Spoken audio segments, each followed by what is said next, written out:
Olá, continuando a nossa série Perguntas e Respostas sobre constelação familiar, hoje a gente vai falar sobre a teoria dos campos, né? Existe um biólogo, cientista chamado Rupert Sheldrake, e o Sheldrake tem vários livros falando sobre como espécies se comportam da mesma maneira, né? E como que isso funciona, se geneticamente a gente ainda não tem um mapeamento profundo para perceber comportamentos iguais dentro de uma espécie. Né? Então, como ele traz uma hipótese de teoria de campos para explicar essas questões. O Sheldrake ele começou pesquisando, por exemplo, por que as abelhas de hoje, 2019, em São Paulo, vão se comportar da mesma maneira que as abelhas do século passado na Europa, né? Então, o ser abelha, ele sempre vai se comportar da mesma maneira, independente do tempo, independente do lugar. Por que que isso acontece? Como que essas informações são transmitidas de geração em geração? Geneticamente, isso ainda não é muito claro, não é muito comprovado. E o que o Sheldrake vai colocar como hipótese é de que existe uma ressonância de seres iguais são influenciados pelo mesmo campo. É um campo não material, mas é um campo que exerce influência sobre o campo físico. Como, por exemplo, existe o campo gravitacional que exerce influência sobre os planetas, que os planetas eles se movimentam dentro de uma ordem, né? Dentro de um centro. Existe o campo atômico em que num átomo todos os constituintes do átomo se movimentam de uma forma linear dentro daquele átomo. E existe o campo eletromagnético de ondas, e ele vai chamar, né, de campo morfogenético ou campos mórficos, para esse campo que traz informações sobre as espécies. Né? Então, o que ele vai dizer é que, por ressonância, uma espécie, né, um ser, né, seja um ser humano, ou seja uma abelha, seja um animal, que ele tem as mesmas características, né, ele faz parte daquela espécie, então ele estará influenciado por aquele campo. E aquele campo é um campo transmissor de informações. Independente do tempo e do espaço, o campo transmite informações.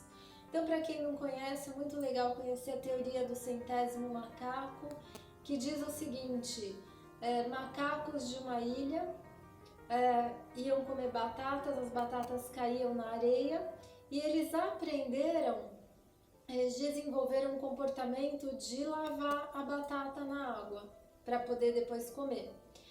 Quando um número X de macacos, né, que colocaram como 100 macacos, adquiriram esse comportamento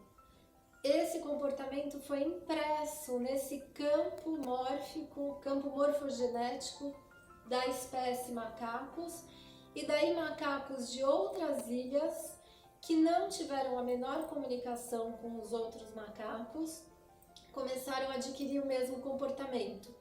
Isso a gente vê também no nosso dia a dia. Às vezes alguém começa a ter uma ideia diferente que ninguém nunca teve, e quando você vai ver em várias partes do mundo, essa mesma ideia começa a aparecer, né? Porque é uma ideia que já está pronta nesse campo, que não é um campo material, e ela daí passa a influenciar a matéria e a gente passa a adquirir aquele comportamento. O Sheldrake traz uma diferença entre campo mórfico. O campo mórfico é aquele mórfico, essa palavra vem de morfogênese, que traz as informações da forma da matéria. Então, o ser humano tem uma forma, o macaco tem uma outra forma, né? Um peixe tem uma outra forma. E os campos morfogenéticos, ele chama que são os campos que trazem as informações de comportamento, de modo de agir na vida, né, ligados mais a questões emocionais e comportamentais. Bom, e daí o que isso tem a ver com a nossa constelação familiar?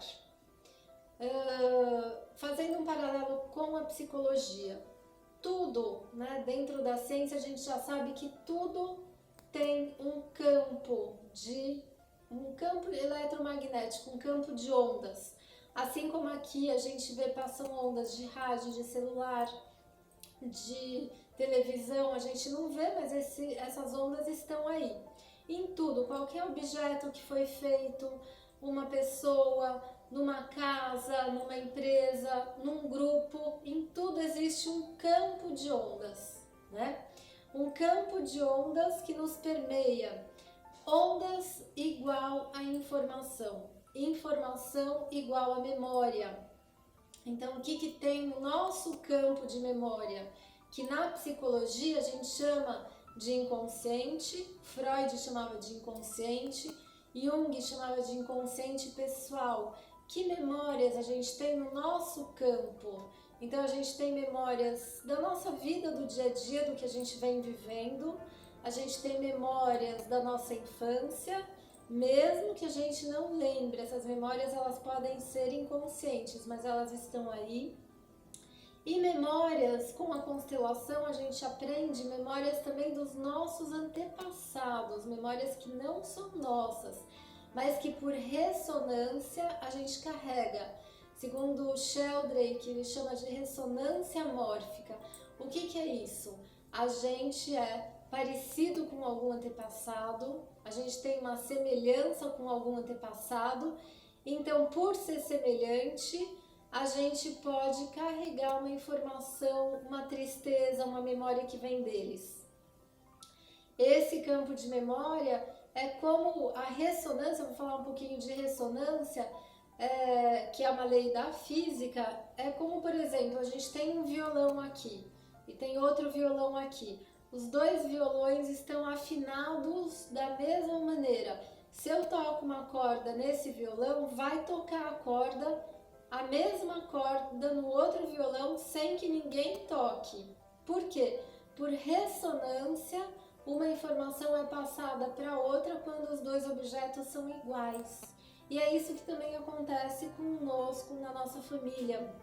Quando a gente tem uma semelhança, Bert Hellinger fala uma ligação de alma com o antepassado, a gente pode carregar essa informação deles, né?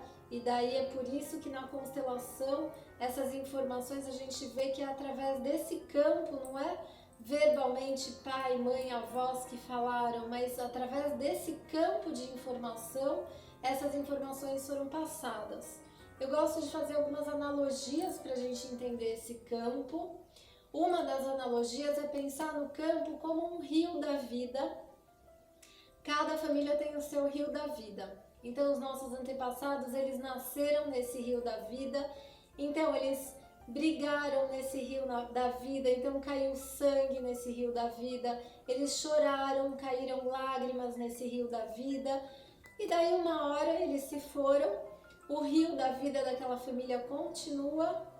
E daí, outros membros da família nascem nesse rio e eles nascem sob a influência das mesmas águas, ou seja, águas que contêm ali aquelas lágrimas, aquele sangue, aquele suor, né? Então, o campo, fazendo analogia com as águas de um rio, ele influencia no nosso comportamento, ele influencia no que a gente pensa, no que a gente sente, no que a gente é.